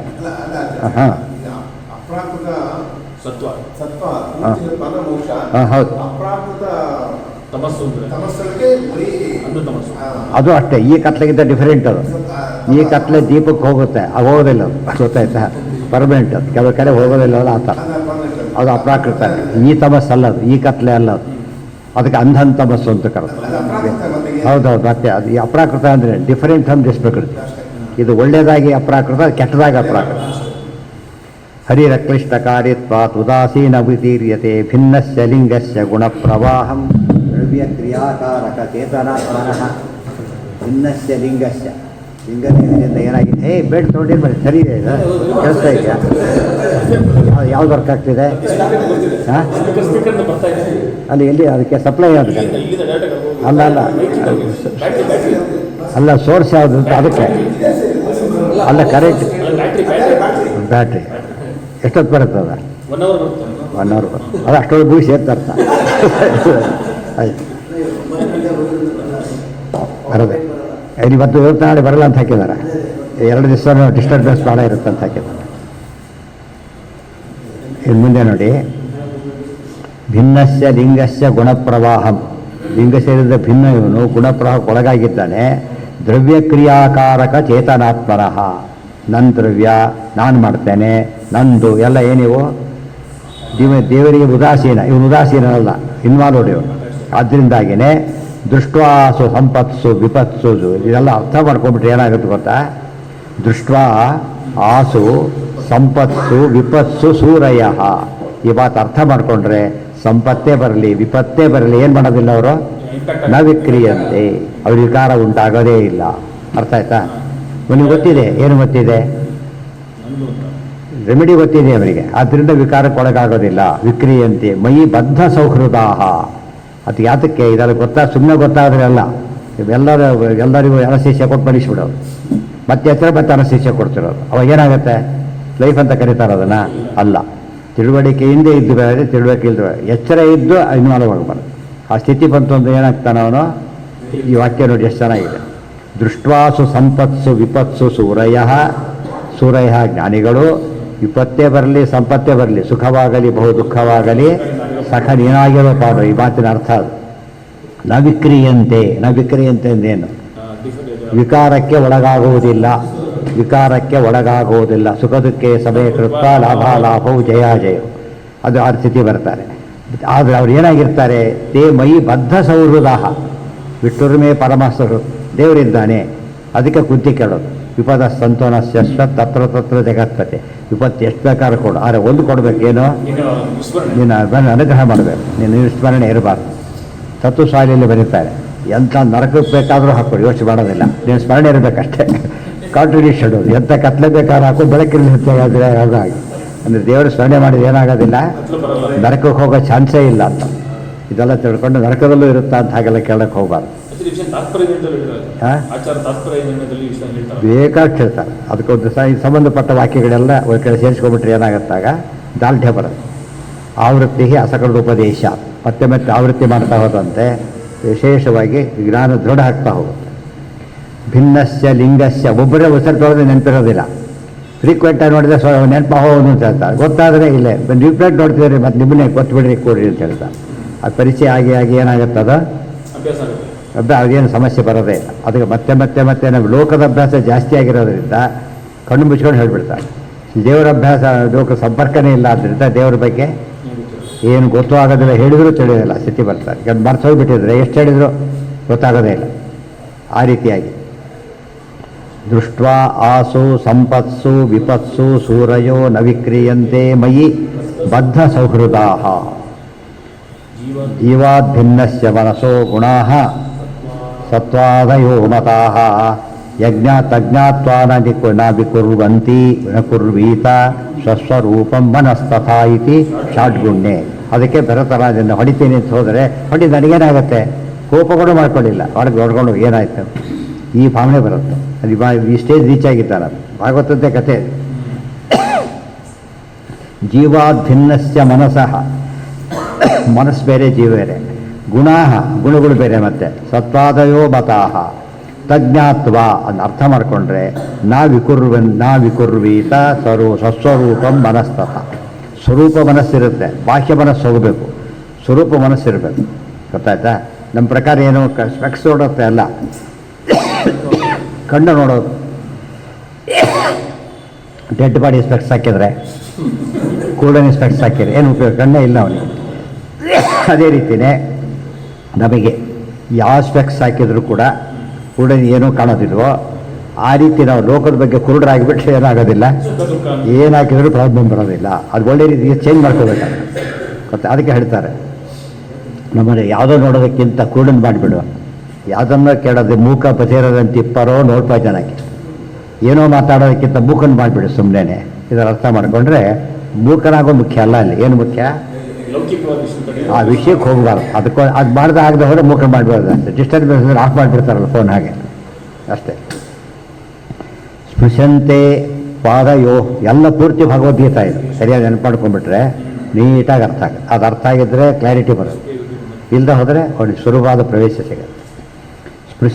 ಸ್ಪೃಶಂತಂ ಪಾದಯೋ ಶೀರ್ಷ್ಣ ಕ್ರೀಡಿತಂ ಸ್ವೇನ ಕರ್ಮಣ ಶತಕೃತಂ ಪರಿಶ್ವಜ್ಯ ವಿದ್ವೇಷಂ ವಿಸಸರ್ಜ. ಇಷ್ಟೆಲ್ಲ ಮುಗಿತು. ಯಾವ ಪ್ರಸಂಗ ಬಂತು ಅಂದರೆ ಇದೆಲ್ಲ ನಡೀತು. 99 ಯಜ್ಞ ಮಾಡಿದ. ಯಾರು? ಋತು ಮಹಾರಾಜ 99 ಅಶ್ವಮೇಧ ಯಾಗ ಮಾಡಿದ. 100ನೇದು ಮಾಡಬೇಕಂತೀಗ. ಅದಕ್ಕೆ ಬರೀ ವಿಘ್ನ ಮಾಡೋಕ್ಕೆ ಆಗ್ತಾನೇ ಇಲ್ಲ. ಮಾಡಿದಾಗ ಮತ್ತೆ ಬರ್ತಾರೆ, ಮತ್ತೆ ತಗೊಂಡು ಹೋಗ್ತಾರೆ. ಭಾರಿ ಸಿಟ್ಟು. ಛೇ ಋತುರಾಜ ಮಾಡ್ತಿರೋದು, ಮಗ ಬಿಡಿಸ್ಕೊಂಡು ಬರೋದು ಕುದುರೆ ಬಿಡಿಸ್ಕೊಂಡಿದ್ದು ಮಗ. ಯಜ್ಞ ಕೂತಿರೋದು ಯಾರು? ಋತುರಾಜ ಕೂತಿರೋದು. ಆತ ಹೋಗೋದು ಬರೋದು. ಏನು ಮಾಡೋದು? 100ನೇದು ಮಾಡೋಕ್ಕೆ ಆಗ್ತಾ ಇಲ್ಲ ತನ್ನ ಕೈಲಿ. ವಿಘ್ನ ಮಾಡ್ತಾ ಇದ್ದರು ದೇವರು. ಭಾರಿ ಸಿಟ್ಟು ಬಂತು ಅವರಿಗೆ. ಪೃಥ್ವಿರಾಜ ನಾನೇ ಹೊಡೆದು ಬಿಡ್ತೀವಿ ಅಂತ ಎದ್ದುಬಿಟ್ಟು ಆಗ ಬಂದು ಉಪದೇಶ. ಅವರ ಸ್ವಯಂಭೂವನ್ನು ಬರ್ತಾರೆ, ಬ್ರಹ್ಮದೇವರು ಬರ್ತಾರೆ. ಹಾಗೆಲ್ಲ ಮಾಡಬೇಡ, ಇದೆಲ್ಲ ಕೂಡ ಏನಿದು ನಿನಗೆ ನೋವು ಕೋದ ಎಲ್ಲ ನಿನ್ನ ಯೋಗ್ಯತೆ ನಿನಗೆ ಗೊತ್ತಿಲ್ಲ, ಹಾಗೆ ಮಾಡ್ತಾ ಇದ್ದೆ. ಇಂದ್ರಪದಿ ಯೋಗ್ಯ ಜೀವ ನೀನಲ್ಲ. ಆದ್ದರಿಂದ ಏನು ಮಾಡಬಾರ್ದು? 100ನೇ ಕಂಪ್ಲೀಟ್ ಆದರೆ ಅದು ಬರಬೇಕಾಗುತ್ತೆ. ಕಂಪ್ಲೀಟ್ ಮಾಡೋ ಅವ್ರು ಇಂದ್ರೆ ಒಳ್ಳೆ ಕೆಲಸನೇ ಮಾಡ್ತಿದ್ದಾರೆ ನೋಡಿ. ಆದ್ದರಿಂದ ನೀನು ಏನು ಮಾಡಿಕೊಡೋದು ಈಗ? ಬಿಟ್ಟುಬಿಡು, ಯುದ್ಧದಲ್ಲಿ ಸಾಕೇನು ಮತ್ತೆ 100ನೇ ವರ್ಷ ಬಿಟ್ಟುಬಿಡು ಸಾಕು ಅಂತ ಹೇಳ್ತಾರೆ. ಇಷ್ಟೇ. ಇದು ಅರ್ಥ ಮಾಡಿಕೊಂಡ್ರೆ ಅಂತೂ ಅದು ಹೆಸರು ಬಂತು ಆತನಿಗೆ. ಇಂದ್ರದೇವರ ಹೆಸರೇನು ಅಂದರೆ ಶತಕೃತ. ಶಾರ್ಟ್ ಫಾರ್ಮೇ ಶಕ್ರ ಅಂತಾಗಿರೋದು. ಶಾಕ್ರ USA ಎಕ್ಸ್ಪ್ಲೇನ್ ಮಾಡಿದ್ರೆ ಬರುತ್ತಲ್ಲ ಆ ಥರ. ಅದು ಸಂಸ್ಕೃತದ ಸಮಾಸದ ಒಂದು ರೀತಿ. ಅದು ಆದಿಪದ ಅಂತ್ಯಪದ ತೊಗೊಳ್ಳೋದು ಒಂದು, ಆದಿಪದ ಮಧ್ಯದ ಬಂದೆಂದೇ ತೊಗೊಳ್ಳೋದು ಒಂದು. ಕೆಲಸಕ್ಕೆ ಒಂದೆರಡು ಕೊನೆ ಮೊದಲು ಕೊನೆ ತೊಗೊಂಡ್ಬಿಡ್ತಾರೆ. ಕೆಲಸಕ್ಕೆ ಮೊದಲೇದು 2 ಪದ ಇದ್ದರೆ ಮೊದಲನೇ ಪದದ ಮೊದಲನೇ ಅಕ್ಷರ, ಎರಡನೇ ಪದ 2 ಅಕ್ಷರ ತೊಗೋತಾರೆ. ಇಲ್ಲಿ ಆಗಿರೋ ಶಕ್ರ ಶತಕೃತು ಅಂತ ಎಕ್ಸ್ಪ್ಯಾಂಡೆಡ್ ಫಾರಮ್ ಅದಿರೋದು. ಗೊತ್ತಾಯ್ತಾ? ನೀನು ಏಕೋನ ಶತಕೃತು ಹಾಕು. ಒಂದು ಕಡಿಮೆ 100 ಮಾಡಿದ. ಅದೇ ಒಂದು ಕ್ರೆಡಿಟ್ ಬಂತಲ್ಲ, ಅಟೆಂಪ್ಟೆಡ್ CA ಒಂದು ಬೆಲೆ ಇದೆ ಅದಕ್ಕೆ. ಫುಲ್ ಕಂಪ್ಲೀಟ್ ಮಾಡಲಿಲ್ಲ, ಒಂದು ಭಾಗ ಮಾಡಿರ್ತಾರೆ, ಅವ್ರು ಕೆಲಸ ಮಾಡ್ಬೋದು. ಫೈನಲ್ ಸಿಗ್ನೇಚರ್ ಅಲ್ವಲ್ದವ್ರು ಇದಕ್ಕೆಲ್ಲ ವ್ಯಾಲಿಡಿಟಿ ಬರುತ್ತೆ. ಆ ರೀತಿಯಲ್ಲಿ ಕೆಲವು ಕೋರ್ಸ್ ಮುಗಿಸಿದ್ರು ಬೆಲೆ ಇಲ್ಲ. ಕೆಲವು ಕೋರ್ಸ್ ಸೇರಿದರೂ ಸಾಕು. ಕೆಲಸ ಹೇಳಿದ ಪ್ರಿನ್ಸಿಪಾಲ್ ಆಗಿದ್ದ ಅವ್ರು ಬಂದರು, ಹೇಳಿದ್ದೆ ನಾನು ಕಥೆನ. ಹುಡುಗಿ ಸೀಟ್ ಕೊಡಿ, ಅಲ್ಲಿ ಮದುವೆ ನಿಶ್ಚಯ ಆಗಿದೆ. ವರ್ಕ್ ಕಂಡೀಷನ್ ಒಂದು ಏನು, ಡಿಗ್ರಿ ಸೇರಿದ್ಲು ಅಂತ ಆಗಬೇಕು ಅಷ್ಟೇ. ಡಿಗ್ರಿ ಸೇರಿದ್ಲು ಅಂತ ಆಗಬೇಕು. ಕೊಟ್ಬಿಡಿ ಏನಾರು ಮಾಡಿ. ಅವನು ನೋಡಿದರೆ 25 ದಾಟೋಗ್ಬಿಟ್ಟಿದೆ. ನಮ್ಮ ಪವರ್ಸ್ ಇಲ್ಲ ಕೊಡ್ಲಿಕ್ಕೋಸ್ಕರ, ಸಾಧ್ಯ ಇಲ್ಲ. ಈ ಕಾಲು ಹಿಡ್ಕೊತೀವಿ, ಕೈ ಏನಾರು ಮಾಡಿ ಏನು ಮಾಡೋಕ್ಕೂ ಬರೋದಿಲ್ಲ. ಮೇಲೆ ತೊಗೊಂಡು ಬರ್ತೀವಿ, ಯಾರು ಏನು ಬೇಕಾದ್ರೆ ಗೊತ್ತು, ಪಾಸು ಮಾಡಿಸ್ತೀವಿ, ಒಗ್ಗಟ್ಟೆ ಹೋಗ್ತದೆ. ನಮ್ಗೆ ಬೇಕಾದ್ದೇನು ಪರ್ಮಿಷನ್ ಬೇಕಷ್ಟಿದೆ. ಏಜ್ ಪಾರ್ಟಿವಲ್ಲ ಹಾಕೊಂಡು ಬಂದ ಏನೇನೋ ಹೇಳಿದ, ಅದು ಮಾಡೋಕ್ಕೆ ಸಾಧ್ಯನೇ ಇಲ್ಲ. ಅದನ್ನು ಅವ್ರು ಏನು ಸಮಾಧಾನ ಸೇರಿಸಿಬಿಟ್ರೆ ಸಾಕತ್ತೆ. ಸೇರಿಸ್ಬಿಟ್ರೆ ಮದುವೆ ಆಗ್ತಾರೆ. ಅದು ಏನು ಮಾಡೋಕ್ಕೆ ಬರೋದಿಲ್ಲ. ಅವ್ರು ಇರ್ಬೋದು, ಅವ್ನ ಯೋಚನೆ ಏನೇ ಇರ್ಬೋದು, ಮಾಡೋಕ್ಕೆ ಬರದೇ ಇದ್ರೆ ಮಾಡೋಕ್ಕೆ ಬರೋದು. ಅದು ಮಾಡಬೇಡ ನೀನು. ಏಕೋನ ಶತಕೃತ ಆಗಿರೋದು ಸಾಕಷ್ಟೆ. ಈ ಒಂದು ಸಾರಸ್ಯ ಬಂತು. ಶತಕೃತವೇ ಆಗಲಿಲ್ಲ ಇಲ್ಲ, ಇನ್ನು ದೇವ್ರು ಹೇಗಾಗ್ತಾನೆ? ದೇವ್ರು ಯಾರು? ಎಲ್ಲ ಕೃತಗಳ ಪ್ರತಿಪಾದ್ಯ ರೂಪ, ಯಜ್ಞ ಹೋಗ್ತರು. ಇವು ಯಜ್ಞ ಮಾಡೋಕ್ಕಾಗದವ್ರು ಯಜ್ಞ ಹೋಗ್ತರು ಹೇಗಾಗ್ತಾನೆ? ಅರ್ಥ ಆಯ್ತಾ? ಸಾಧ್ಯನೇ ಇಲ್ಲ. ಇದು ಅರ್ಥ ಮಾಡಿಕೊಂಡ್ರೆ ಇದು ಬುಟ್ಬಿಟ್ಟು ತಿಳ್ಕೊಂಡು ಈ ಬುತ್ರ ಏನು ಕೊಡ್ತಾ ಇರೋದಕ್ಕೀಗ ಋತುಚಕ್ರವರ್ತಿ ಸಾಕ್ಷಾತ್ ರೂಪ ಅಂತ ಹೇಳೋದಾದರೆ ಈ ಪ್ರಶ್ನೆಗೇನು ಉತ್ತರ? ಇಲ್ಲೇ ಇದೆ. ಅಷ್ಟೇ ಅಲ್ಲ, ಮುಂದೆ ದೇಹ ಬಿಡ್ತಾನೆ, ದೇಹ ಇದು ಮಾಡ್ತಾರೆ, ಅದು ಹೆಂಡತಿನೂ ದೇಹ ಬಿಡ್ತಾಳೆ, ದೇವ್ರ ದೇಹ ಬಿಡ್ತಾನೆ. ಇವೆಲ್ಲ ಹೇಳ್ತಾ ಹೋಗ್ಬಿಟ್ರೆ ಅದು ಕ್ಲಿಯರ್ ಆಗುತ್ತೆ. ದೇವರಲ್ಲ ಅಂತ ಹೇಳಿದ್ರೆ ಅದು ಸಿದ್ಧಾಂತ ಹೊತ್ತಿದಲ್ಲ. ಸ್ಪೃಶಂತಂ ಪಾದಯೋ ಶೀರ್ಷ್ಣ ವ್ರೀಡಿತಂ ಸ್ವೇನ ಕರ್ಮಣ ಶತಕೃತಂ ಪರಿಶ್ವಜ್ಯ ವಿದ್ವೇಷಂ ವಿಸಸರ್ಜ. ಇಷ್ಟೆಲ್ಲ ಹೇಳಿದ ಮೇಲೆ ಇಂದ್ರದೇವರು ಕೂಡ ಏನು ಮಾಡ್ತಾರೆ, ಇದು ನಮಸ್ಕಾರ ಮಾಡಿದಂತೆ, ಎರಡೂ ಕಾಲು ಮುಟ್ಟು ನಮಸ್ಕಾರ ಮಾಡ್ತಾರೆ. ಯಾತಕ್ಕೆ? ಆವೇಶ ಇದೆ, ಆಗ ಭಾರಿ ಗ್ರೇಟ್ ಆಗ ನಮಸ್ಕಾರ ಮಾಡ್ತಾನೆ. ವಿಲಜ್ಜಂ ಅಂದರೆ ಭಾಳ ನಾಚಿಕಾರ ಮಾಡ್ತಾರೆ ಅವರು. ಮನೆಗೆ ಇದು ಮಾಡ್ತಾರೆ, ಇಲ್ಲ ಶತಕೃತಂ ಪರಿಶ್ವಜ್ಯ, ಇಲ್ಲ ಅಂತ ಕೋಪ ಇಲ್ಲ ಅಂತೇಳಿ ಆಲಿಂಗನ ಮಾಡಿಕೊಂಡು ವಿದ್ವೇಷಂ ವಿಸಸರ್ಜ, ದ್ವೇಷ ಬುದ್ಧಿ ಬಿಟ್ಟುಬಿಟ್ಟ.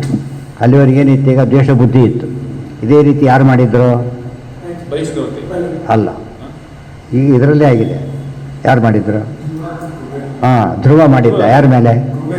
ಕುಬೇರ ಮೇಲೆ ಮಾಡಿದ್ದ. ಅವ್ರು ಯಕ್ಷರೆಲ್ಲ ಇದ್ರಲ್ಲ, ಕುಬೇರೆಲ್ಲ ಬಂದುಬಿಟ್ಟು ಬೇಡ ಸಾಕು ಅಂತ ಮತ್ತೆ ಸುಮ್ಮನೆ ಆಗ್ಬಿಡ್ತಾರೆ. ಶಿವನರಿದ್ರು. ಧ್ರುವ ವಂಶವನೇ ಆಯ್ತಾ? ಚಕ್ರವರ್ತಿ ಎಲ್ಲಿ ಬಂದಿದ್ದಾನೆ? ಆ ವಂಶದಲ್ಲೇ ಬಂದಿರೋ. ಇಂಥ ಕೆಲಸ ಕೆಲವೊಂದು ಒಳ್ಳೆಯವರಿಗೂ ಕೂಡ ಕೆಲವೊಮ್ಮೆ ಏನಾಗ್ಬೋದು, ಕೆಲವು ದ್ವೇಷಾದಿಗಳು ಬರಬಹುದು. ಆದರೆ ಅದು ತಾತ್ಕಾಲಿಕ, ಔಪಾಧಿಕ. ಅದು ಸರಿಯಾದ ಉತ್ತರ ಕೊಟ್ಟು ಏನಾಗುತ್ತೆ ಅವರಿಗೆ? ಸರಿ ಹೋಗ್ತಾರೆ. ಯಾವುದು ಬೆಳ್ಳಿದಂತೂ ಕೊಡ್ತಾರೆ, ನೋಡ ಕಪ್ಪು ಅಂದರೆ ಕಪ್ಪು ಆಗಿರುತ್ತೆ. ಸಿಟ್ಟು ಬರ ಇಲ್ಲ, ತುಂಬ ದಿವಸ ಆಯಿತು ಅದರ ಫಲ ಭಾಳ ಒಳ್ಳೆಯ ಶುರು. ಅದು ಔಪಾಧಿಕ, ಅದು ಕಪ್ಪಾಗಿರೋದು. ಅದೇ ಕಬ್ಬನ್ನ ತೊಳೆಯೋರು ಕೂತ್ಕೊಂಡ್ರೆ ಇನ್ನು ಬ್ರೈಟಾಗಿ ಕಪ್ಪು ಕಾಣಿಸುತ್ತೆ.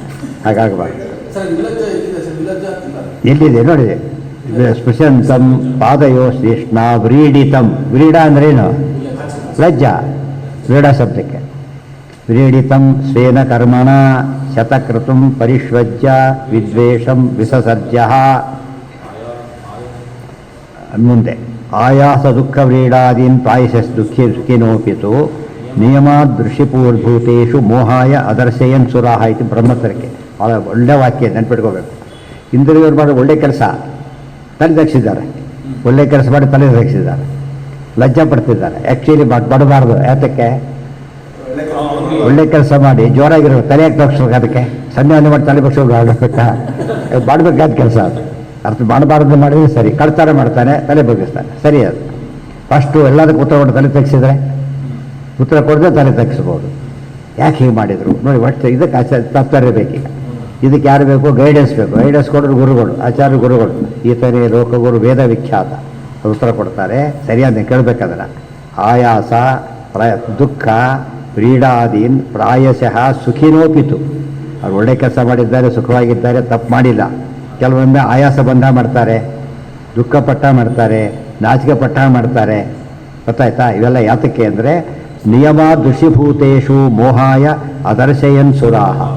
ದೇವತೆಗಳಿಗೆ ಕೆಲವರು ಹಸರು ಮೋಹನ ಮಾಡಬೇಕು. ದೇವತೆಗಳೇ ಹಸರು ಮೋಹನ ಮಾಡಬೇಕಾದ್ರೆ ಇನ್ನು ದೇವರು ಮಾಡೋದೇನು ಆಶ್ಚರ್ಯ. ಅರ್ಥ ಆಯ್ತಾ? ಸರಿಯಾಗಿ ನೋಡ್ಬೇಕಿದ್ರೆ ನಿಯಮಾತ್ ಋಷಿಭೂತೇಷು ಮೋಹಾಯ ಅದರ್ಶಯನ್ ಸುರಾಹ. ಅವ್ರು ದೇವತೆಗಳು ದೊಡ್ಡವರು, ಋಷಿಗಳು ಚಿಕ್ಕವರು. ಅವ್ರ ಮುಂದೆ ತಲೆ ತಿಳ್ಕೊಳ್ಳೋದು ಏನರ್ಥ ಅಲ್ಲ. ಅದು ಮೋಹಕ್ಕೆ ಮಾಡ್ತಾರೆ ಹೊರತು ಬೇರೆ ಅಲ್ಲ.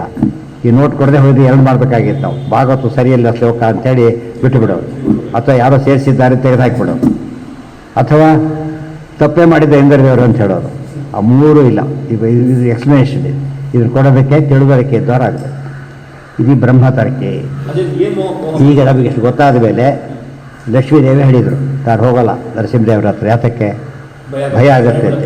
ಈತ ಹೇಗೆ ನಾಚಿಕೆ ಪಟ್ಟಿದ್ದು ಸುಳ್ಳು, ಅದು ಮೋಹಕ್ಕೋ, ಅವರು ಮಾಡಿದ್ದು ಮೋಹಕ್ಕೆ ಮಾಡಿದ್ದೆ ಹೊರತು ನಿಜವಾಗಲೂ ಅಲ್ಲ. ಯಾರವರು? ನಿತ್ಯ ದಿವಸ ಸಮನ ಅವರು. ನಮ್ಗೆ ಅರ್ಥ ಅಂದರೆ ಇಂದ್ರದೇವರು ಭಾರಿ ಕಡಿಮೆ.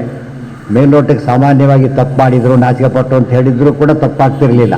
ಬಟ್ ತಪ್ಪು ಮಾಡಿಲ್ಲ, ಅಲ್ಲಿ ಸಮಸ್ಯೆ ಇರೋದು. ತಪ್ಪುಗಳೇ ನಾಚಿಕೆ ಪಟ್ಟು ಅಂದರೆ ಸಮಸ್ಯೆ ಬೇರೆ.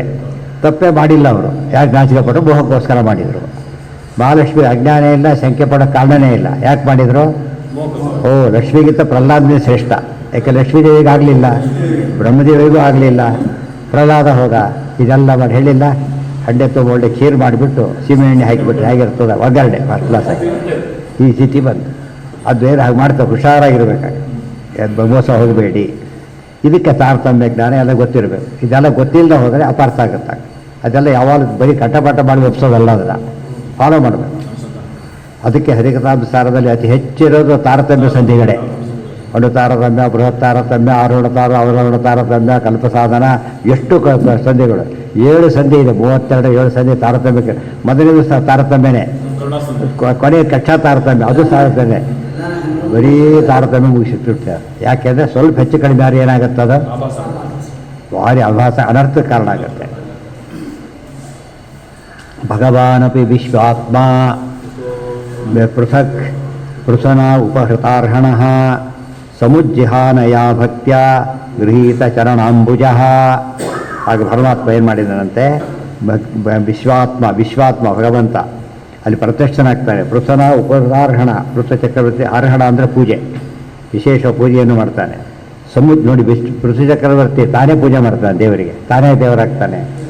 ಸಮುಜ್ಜಿಹಾನಯ ಭಕ್ತ್ಯ, ನೋಡಿ ಭಕ್ತಿಯಿಂದ ಪರಶುರಾಮ ದೇವರು ಮಾತಾಡ್ಕೋತಾರೆ. ಆ ಭಕ್ತಿ ಪ್ರಶ್ನೆ ಬರೋದು ಇಬ್ಬರು ಒಂದೇ, ಈ ಭಕ್ತಿ ಅಂತ ಪದ ಸೇರಿಸ್ತಾರೆ. ಗೃಹೀತ ಚರಣಾಂಬುಜ, ಗೃಹೀತ ಚರಣಾಂಬುಜ, ದೇವರ ಕಾಲನ್ನು ಗಟ್ಟೆ ಹಿಡ್ಕೋತಾರೆ.